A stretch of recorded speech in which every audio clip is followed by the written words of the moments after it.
তমলুক থানার রামতারো ঘাটে নাশা খালের ওপর পাকা সেতু তৈরি করা নিয়ে আইএসএফ তৃণমূল সংঘর্ষ।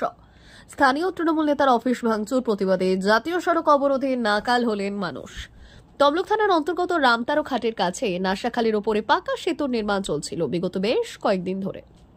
অভিযোগ, পাকা সেতু তৈরিতে বাধা দেন এলাকাবাসীরা। তাদের দাবি, আশেপাশের প্রায় 4-5টি গ্রামের নিকাশি জল বেরোয় ওই নাশা খাল দিয়ে। এলাকাবাসীর আরও অভিযোগ, পাকা সেতু নির্মাণ যারা করেছিলেন তারা বিজেপি এবং আইএসএফ সমর্থক। স্থানীয় এক তৃণমূল নেতা সেতু নির্মাণ বন্ধের দাবিতে ইরিগেশন এসডিও এবং থানায় অভিযোগ জানান।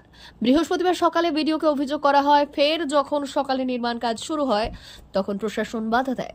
স্থানীয় ওই তৃণমূল নেতা আরও অভিযোগ করেন, তখনই ক্ষিপ্ত হয়ে এআইএসএফ এবং বিজেপি কর্মী তার অফিসে ভাঙচুর চালায়। তারপরেই প্রতিরোধ করেন স্থানীয় বাসিন্দারা এবং তৃণমূল কর্মীরা। প্রথমে বচসা, তারপর রীতিমতো সংঘর্ষ শুরু হয় আইএসএফ এবং বিজেপি কর্মীদের সাথে তৃণমূল কর্মীদের। ঘটনার প্রতিবাদে জাতীয় সড়ক অবরোধ করেন স্থানীয় বাসিন্দারা। যানজট শুরু হয়। ঘটনাস্থলে পৌঁছায় তমলুক থানার বিশাল পুলিশ বাহিনী। ঘটনাস্থল ঘিরে উত্তেজনা ছড়ায়। পরে পরিস্থিতি নিয়ন্ত্রণে আনে পুলিশ। আমাদের গ্রাম কমিটির সিদ্ধান্তে একজন বলাই রানার বাবুর একটা পোলের জন্য সিদ্ধান্ত নেওয়া হয়, তাই পারমিশন দেওয়া হয়। সেই পারমিশন কাজ করতে যাওয়া হয়, তাদেরকে বাধা দেয়। বাধা দিতে আমরা বলছিলাম যে আমরা থেকেই কাজ করবো, আমরা থেকে কাজ করছিলাম। পুলিশ প্রশাসন আসে, পুলিশ প্রশাসনে বাধা দিয়েছে। বাধা দিতে আমরা সে কাজ স্থগিত রেখে সবাই বাড়ির দিকে চলে এসি। থানায় যাওয়ার ডেকেছিল, আমরা থানায় রওনা হওয়ার জন্য সবাই বাড়ির দিকে এসেছিলাম। তারই মধ্যে আমাদের একজন কর্মী জাহাঙ্গীর আলীকে ধরে ওই তোমার হচ্ছে জামশেদ আলীর একটা অফিস আছে, ওই অফিসের সামনে তার মাথাটা ঠোঁট ফাটিয়ে মারপিট করে। তখন আমাদের সাথে আমাদের যে 2-4 জন আছে সেই মুহূর্তে একটা গন্ডগোল বন্ধুটা বেড়ে যায়। এই পর্যন্ত প্রশাসন আছে, প্রশাসন নিয়ন্ত্রণ। ওইটা কোন গ্রাম? ওটা হগলবাড়ি গ্রাম। হগলবাড়ি। আপনার নাম কি? আর যেখানে পোল হয়েছিল সেটা আমাদের রানীচক গ্রাম। আপনার নাম কি? আমার নাম শেখ জামাল আলী।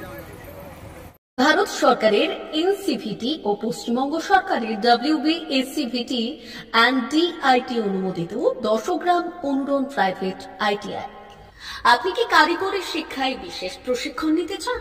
কারিগরি শিক্ষার একমাত্র বিশ্বস্ত প্রতিষ্ঠান 10 গ্রাম অনুরণ প্রাইভেট ITI, 10 গ্রাম, সবং, পশ্চিম মেদিনীপুর। আমাদের এখানে ইলেকট্রিশিয়ান, ফিটার, সার্ভেয়ার এবং হেলথ স্যানিটারি ইন্সপেক্টরের কোর্স যত্ন সহকারে করানো হয়। ভর্তি চলছে। ভর্তি হতে আজই আসুন আমাদের 10 গ্রাম অনুরণ ITI-তে। মাত্র 2 বছরে ইলেকট্রিশিয়ান, ফিটার, সার্ভেয়ার এবং 1 বছরে হেলথ স্যানিটারি ইন্সপেক্টর কোর্স করানো হয়।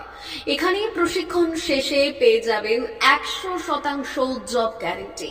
আমাদের ITI এর বিশেষত্বগুলি হলো স্বল্প ভর্তি ফিস, উন্নত প্রযুক্তিযুক্ত ল্যাব ও অভিজ্ঞ অধ্যাপক মণ্ডলী দ্বারা থিওরি ও প্র্যাকটিক্যাল ক্লাসের সুবিধে, প্রশিক্ষণের জন্য বিশেষ ল্যাব ও ওয়ার্কশপ, ST, SC, OBC এবং সংখ্যালঘু ছাত্রছাত্রীদের জন্য পশ্চিমবঙ্গ সরকারের স্কলারশিপের ব্যবস্থা।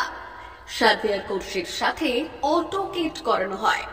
অত্যাধুনিক শীততাপ নিয়ন্ত্রিত কম্পিউটার ল্যাব ও প্রজেক্টরের মাধ্যমে ক্লাসের সুবিধে। তবে আর দেরি কেন? আজই ভর্তি হতে চলে আসুন 10 গ্রাম অনুরণ প্রাইভেট ITI-তে।